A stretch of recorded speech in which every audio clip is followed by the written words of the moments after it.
Evet, sakın dokunma bana. Dokunma bana. Öyle buranın gaspına izin vermeyeceğiz. Buranın gaspına izin vermeyeceğiz. Öyle o vali burada rahat rahat oturamaz.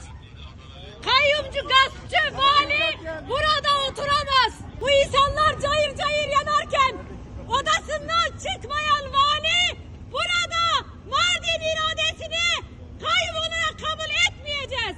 Bütün kolluğu belediyeye etrafına etten duvar yaparak burada iradeyi gasp edeceğini mi zannediyorsun? Hepsi yargılanıyor. Hepsi yargılanıyor. Sakın size verilen talimatlara uymayın. Bu talimatlar hukuksuzdur. Gün gelecek bu talimatlara uyduğunuz için yargılanacaksınız. Yargılanacaksınız. FETÖ'yü unutmayın.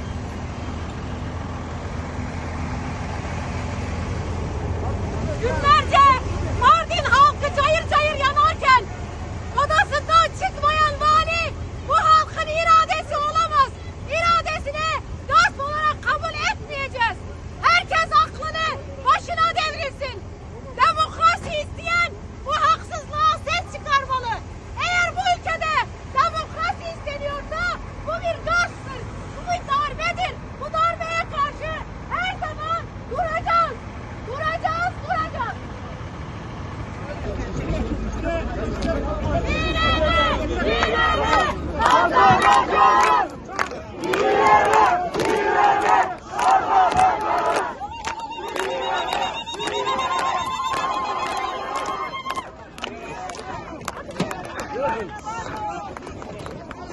جزایت قیمقام خواهی حاضر کرده قیمقام همه قیم آبدنه در دل بد کنه اراده خلفتی دست کنه و قبول نوه و حق اما به حق نکنی برای هر حساس یه تزی یه چالش کنی یه چلمش کنی خلفتی معف کنی برای موافرس کن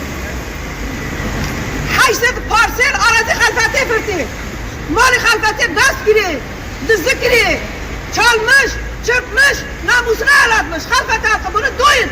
Sahip çıkın. Belediyenize, iradenize sahip çıkın. Bu bir her biri acayip bir inana katarası. Bir dakika da sakın. Şuna kuyuna girin. Şu az hatandır bu hatanıyla girin. Bir dakika da sakın. İmam olsun.